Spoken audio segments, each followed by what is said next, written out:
that beautiful? Cleaning brick, get one. Everyone needs one. Good for your feet. Actually good for your feet too, yeah.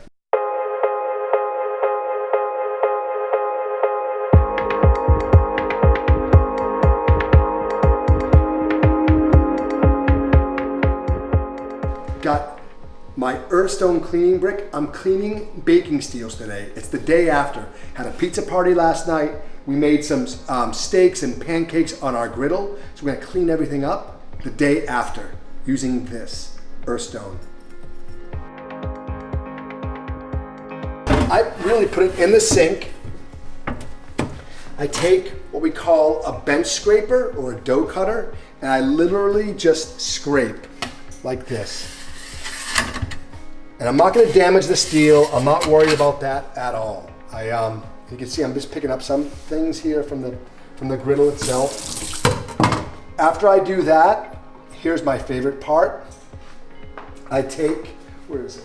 The cleaning brick, this thing, Earthstone cleaning bricks. And we're going to link to where you can pick these up on Amazon. They're amazing. It's earth friendly, first of all. It cleans everything. And it's going to smooth out your baking steel. And all we do, we use like a pumice stone, is I lightly just go back and forth. And it looks like I might be scratching it. That's just the seasoning. I just scrape. And if you can feel this, it feels like glass. It's smooth as silk. And I do this every time. If I have a troubled area, just kind of grind over it. You can even, use this to get inside the channels. I have a backup, and I use this one to kind of get inside the channel. And it keeps it nice and clean. Now these things do wear out, so be careful that you don't want to overuse them because they cost a couple of bucks each. And then after I'm done smoothing, I'll take the water.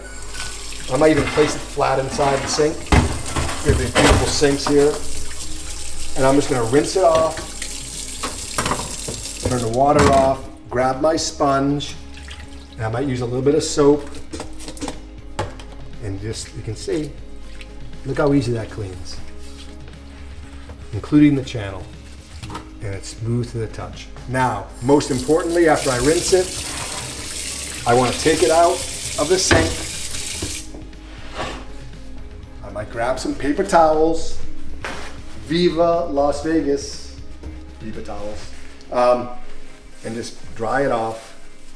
Look at this nice patina on here. Jeff, you impressed? I'm very impressed. Isn't that impressive? Not your first time. I'm impressed. It's dry.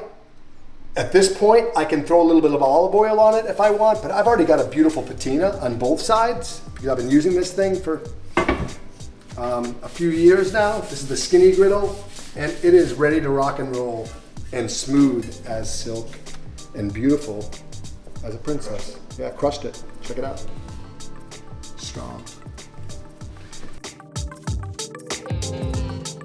You can see, guys, we've got this thing smooth as silk, cleaned and ready to rock and roll, ready for your next dish.